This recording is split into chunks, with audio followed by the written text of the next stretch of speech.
Jadi semua hal-hal yang disampaikan oleh Richard itu menurut dia tidak benar dan tidak tepat, karena pada saat dia mengambil senjata itu adalah dalam rangka mengantisipasi sebelumnya ada kejadian di Magelang.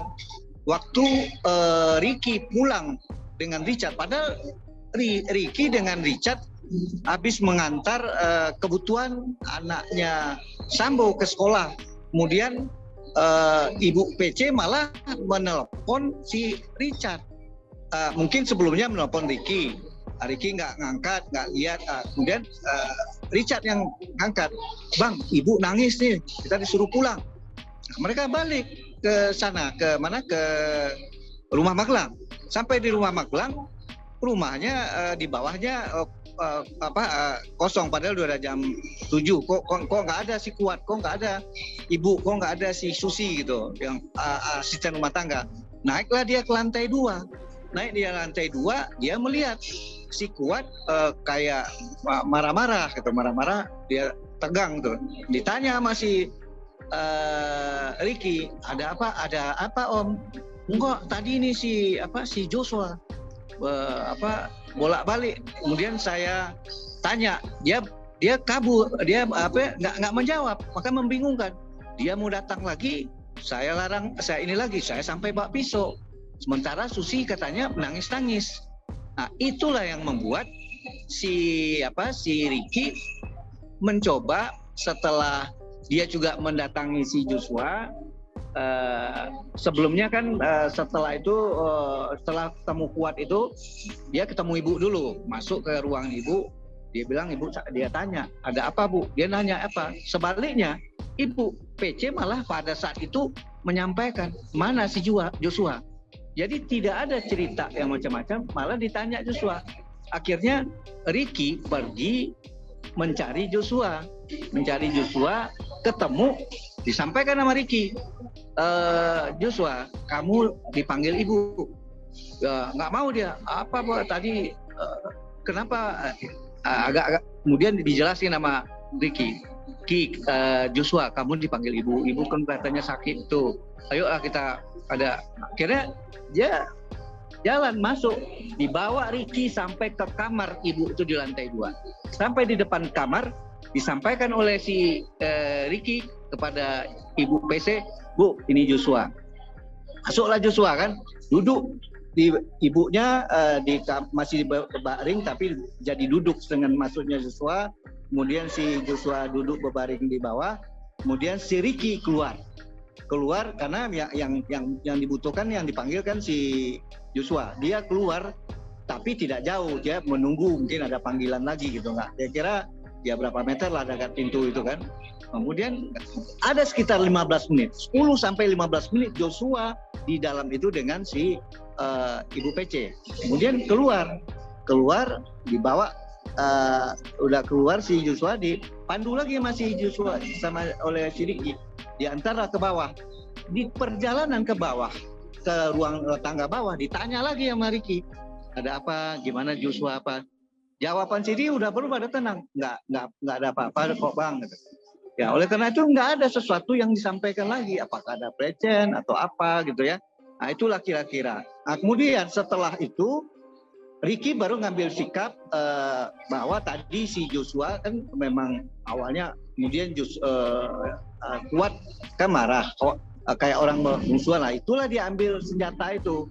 Diambil senjata di bawah dalam rangka pengamanan, dimasukin ke ruangan anaknya Sambo di atas. Supaya apa? Jangan sampai di luar pengetahuan dia mereka berantem. Bagaimanapun Joshua polisi, si Kuat kan sipil gitu. Nah, itu kira-kira kenapa dia mengamankan senjata itu. Jadi berbeda. Tapi apa yang disampaikan Richard mungkin pemahamannya aja, si Richard mungkin tidak paham atau tidak apa ya. Tapi tidak pada intinya Ricky merasa ya udah itu yang disampaikan. Yang penting dia tidak merasa apa yang disampaikan itu tidak tepat gitu. Itu Mbak Dini. Jadi pengamanan senjatanya itu supaya Kuat dan juga Joshua ini tidak bertengkar, apalagi posisinya si Richard ini sebagai polisi. Dan berarti terkait juga dengan kesaksian Richard soal Ricky mau menabrak mobil Joshua itu tidak benar. Ya tidak benar, apalagi nabrak mobil untuk weekend kan sesuatu hal yang nggak mungkin. Itu kan teman dia pulang dari Magelang pulang ke Jakarta. Kalau ibu Richard, Kuat, Susi kan pulang satu mobil berempat mereka. Sementara Kuat, Joshua dengan si Ricky yang membawa mobil, karena selama ini memang Ricky yang menjaga rumah di Magelang gitu. Kemudian diajak ke Jakarta, si Joshua satu mobil dengan kalau dia menabrakan badannya aja fisiknya lebih kuat lebih hebat si Joshua, si Richard, mereka brimob, mereka kalau si Ricky sehari-harinya dia adalah pegawai lantas sebelum dijadikan ajudan oleh Sambo. Ajudannya itu juga hanya untuk menjaga anak Sambo di Magelang. Jadi nggak logis kan? Tapi ya udahlah, kita nggak tahu bagaimana sebenarnya. Kenapa kok Richard sampai ngomong itu? Itulah ya, pasti ada rasa kecewa. Tapi akhirnya si Ricky berjiwa dewasa, berarif. Ya mungkin si beban dari Richard merasa bagaimana gitu kan, merasa bersalah, merasa kejadian Joshua. Ya, tapi itulah yang disampaikan oleh saudara Ricky kemarin kepada penasihat hukumnya gitu Mbak. Oke, baik Pak Irwan. Nah, kalau misalnya keterangan Richard soal Ricky menabrak mobil itu tidak benar, sebenarnya kapan sih tepatnya Ricky Rizal ini tahu mengenai rencana pembunuhan dari Brigadir Yosua sendiri? Kalau si Ricky tahunya waktu dia dipanggil di Saguling, sampai dari Magelang sampai di Saguling, kan pertama kali yang dipanggil oleh Sambo kan memang Ricky Rizal. Ricky Rizal dipanggil ke atas lantai 3, dia mempertanyakan, nanti kamu tahu nggak kejadian? Pertanyaannya Sambo waktu itu kepada si Ricky setelah sampai di ruangan itu, kamu tahu nggak kejadian di Magelang? Nggak tahu saya Pak. Dia sampaikan, dia kayak menangis, marah si Sambonya. Ibu PC sudah dilecehkan oleh si Joshua. Itu yang diucapkan sama Sambo pada saat itu. Kemudian nanti katanya, saya akan panggil kalau si Joshua saya panggil. Kemudian saya akan tanya dia, kalau dia melawan, tolong kamu siap nggak backup? Kamu siap nggak nembak? Pada saat itu langsung disampaikan, enggak Pak, saya nggak kuat Pak, saya nggak. Itu berarti dia menolak kan? Itu udah sampaikan awalnya ke dia menolak, tidak mau gitu. Nah itulah pada akhirnya dia diminta memanggil Richard. Kan itu kejadiannya, kenapa Richard akhirnya dipanggil kemudian melakukan menembak atau berdasarkan perintah. Karena kasihan juga si Ricky juga ada perasaan kan, bagaimanapun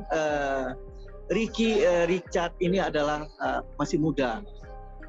Kemudian kalau dia diperintah, walaupun dia brimob, tapi kan dari segi kepangkatan dia masih rendah.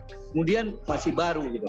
Ya tentunya diperintah jenderal, ya tentu dia sulit menolak. Jadi paham, Ricky bisa pemahami, dia berbeda kalau dia diperintah dengan dengan si Richard. Richard mungkin agak berat dia menolak karena dia masih baru gitu.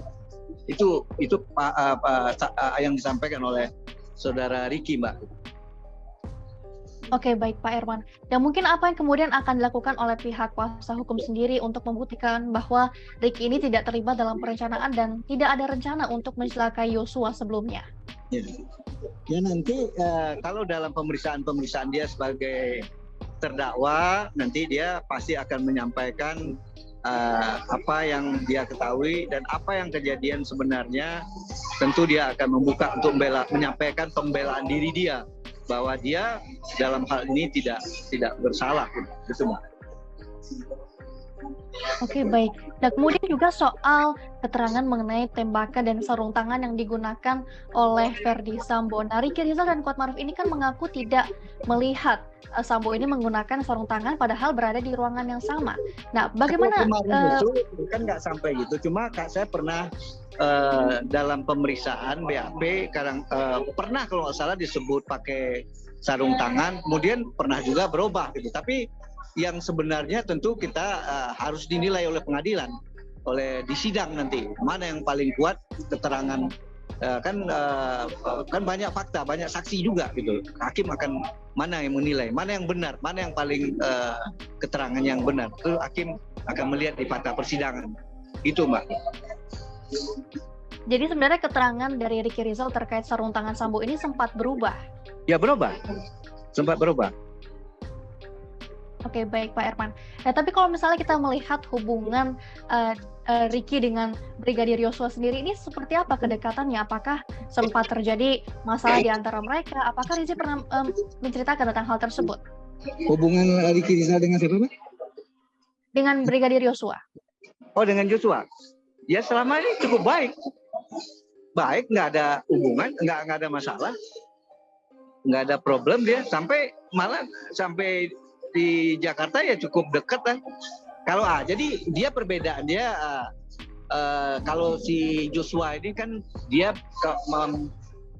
ajudan yang mengurus rumah tangga perumahan yang ada di Jakarta, seperti rumah di Saguling, rumah di rumah Duren 3. Begitu juga mungkin ya yang saya nggak tahu apa yang Bangka itu kan ada juga rumah Bangka. Nah, jadi Joshua mengurus itu selain dari ajudan Ibu Sambo.